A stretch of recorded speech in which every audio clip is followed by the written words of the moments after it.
جی تو میں بتا رہا تھا کہ جو عربی گرامر کا ہے اس کو انتہائی آسان فہم انداز میں ذکر کیا گیا ہے، اور وہ ہے علامات کی شکل میں۔ چند علامات اگر آپ ذہن میں رکھیں تو آپ کے لیے قرآن پاک کا ترجمہ بہت حد تک خود کرنا آسان ہو جائے گا۔ کتنی دلچسپ بات ہے، یعنی اس کے لیے آپ کو کوئی بہت زیادہ مشکل میں اپنے آپ کو ڈالنے کی ضرورت نہیں ہے۔ گزشتہ کلاس میں ہم نے پڑھا تھا انسان اپنی زبان سے جو بھی با معنی بات نکالتا ہے اس کو کیا کہا جاتا ہے؟ کلمہ۔ وہ کلمہ ہوتا ہے، بے معنی کی تو بات ہی نہیں ہے نا۔ ہم بات کریں گے با معنی کی۔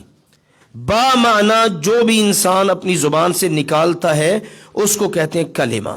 آگے اس کی تین شکلیں ہیں، یا تو وہ کسی کا نام لے گا، یا وہ کسی کام کا تذکرہ کرے گا، یا پھر ان ناموں اور کاموں کو آپس میں جوڑنے کے لیے کچھ حروف کا استعمال کرے گا، اور یہ ہر زبان کے اندر ہی ہے۔